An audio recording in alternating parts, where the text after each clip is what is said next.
वफाकी वजीर तारिक फजल चौधरी ने कहा है कि आज़ाद कश्मीर के 10 में से 9 अजला में सूरत हाल नॉर्मल है। सियासी सरगर्मियां जारी हैं।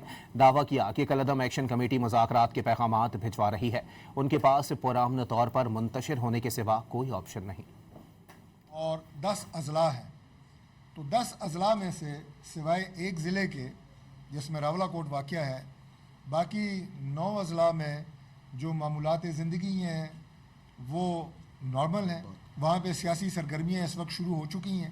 जो इस वक्त वहाँ पे लॉ एंड ऑर्डर की सिचुएशन क्रिएट करने की कोशिश कलअदम जॉइंट एक्शन कमेटी कर रही है, हमारी उनसे गुजारिश है कि वो कानून को हाथ में ना लें। कलअदम जॉइंट एक्शन कमेटी ने जो मुख्तलिफ जगह के ऊपर मुज़ाकरात की मैसेजेस दिए हैं, तो हम आपको वाज़ेह तौर पर यह बात बताना चाहते हैं कि पुरअमन तरीके से वहाँ से मुंतशिर होने के अलावा आपके पास कोई और रास्ता नहीं है।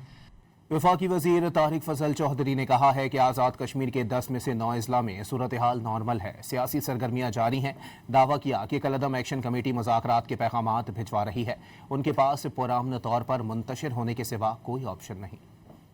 और 10 अजला है तो 10 अजला में से सिवाय एक ज़िले के जिसमें रावलाकोट वाक़या है, बाकी 9 अजला में जो मामूलात ज़िंदगी हैं वो नॉर्मल हैं। वहाँ पे सियासी सरगर्मियाँ इस वक्त शुरू हो चुकी हैं।